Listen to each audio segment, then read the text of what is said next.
Hello, future grammar gurus, and welcome back to the channel. Are you ready to finally conquer English tenses? I know! There are 12 of them, and it sounds like a lot. But trust me, by the end of this video, you'll see them as simple tools you can use to speak and write with confidence. Forget boring textbooks. Today, we're going to break it all down on this blackboard, one tense at a time, with easy-to-understand examples. Let's get started.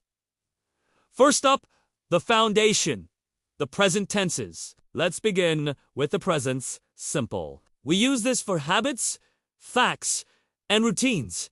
For example, I drink coffee every morning. It's a habit. Or, the sun rises in the east. That's a fact.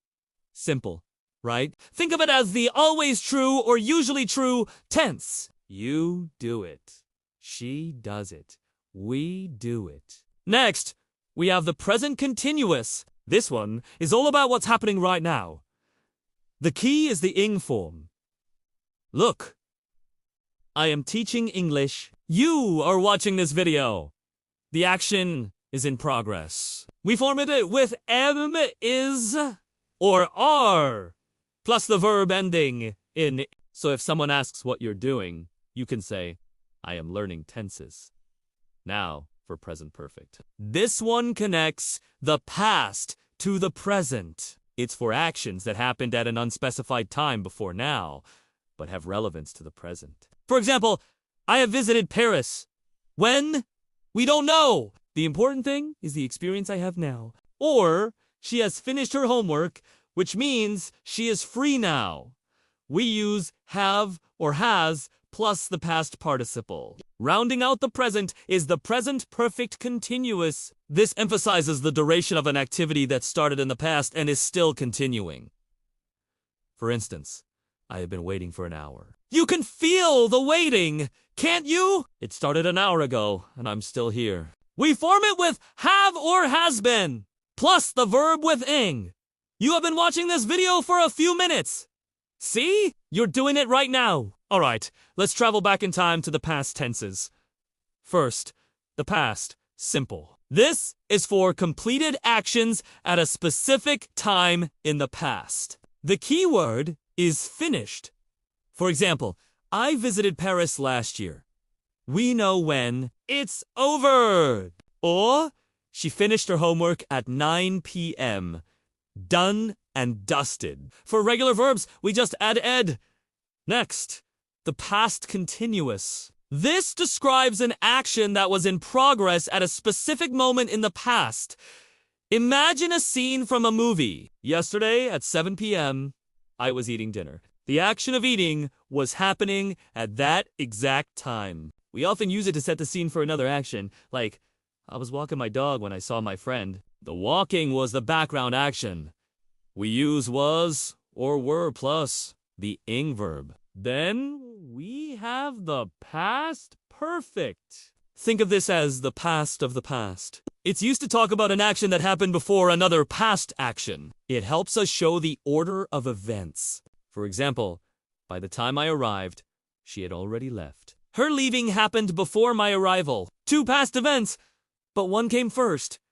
We used had plus the past participle. It's a fantastic tense for storytelling. And the last of our past tenses is the past perfect continuous. This is similar to the past perfect, but it emphasizes the duration of the first past action. For example, he was tired because he had been working all day. The focus is on the long period of working that happened before he felt tired. We use had been plus the ing verb to show that long action in the past. Okay, let's blast off into the future.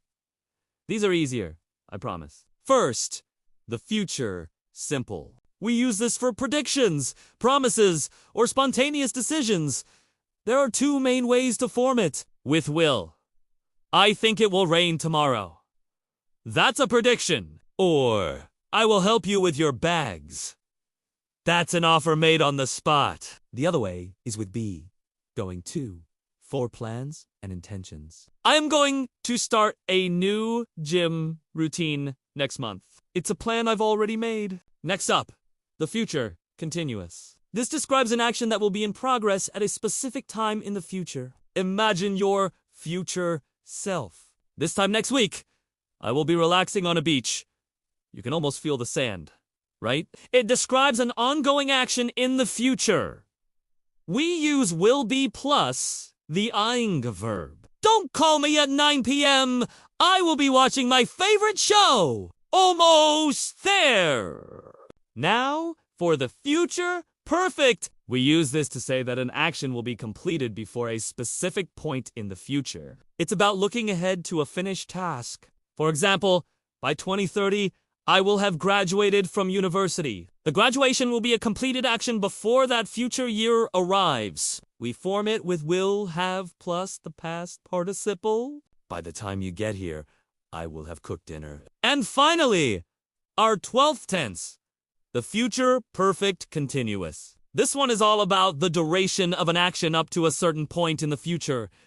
It's a bit advanced, but very useful. For example, in May, I will have been working here for 10 years. It emphasizes the 10-year duration of my work by the time May arrives. We use will have been plus the ing verb. It's perfect for talking about milestones. And there you have it. All 12 English tenses. Present, past, and future. Simple, continuous, perfect, and perfect continuous. It might seem like a lot, but remember, practice is key. Try writing one sentence for each tense about your own life. I watch YouTube. I am learning English. I had eaten breakfast before I started this video. You're already using them! Thank you so much for sticking with me and learning today. I hope this made the tenses much clearer and less intimidating. If you found this video helpful, please give it a big thumbs up. It really helps the channel grow. Do you don't forget to hit that subscribe button and ring the bell so you won't miss our next lesson. Leave a comment below with a sentence using your favorite tense. Keep practicing, and I'll see you in the next video. Bye for now.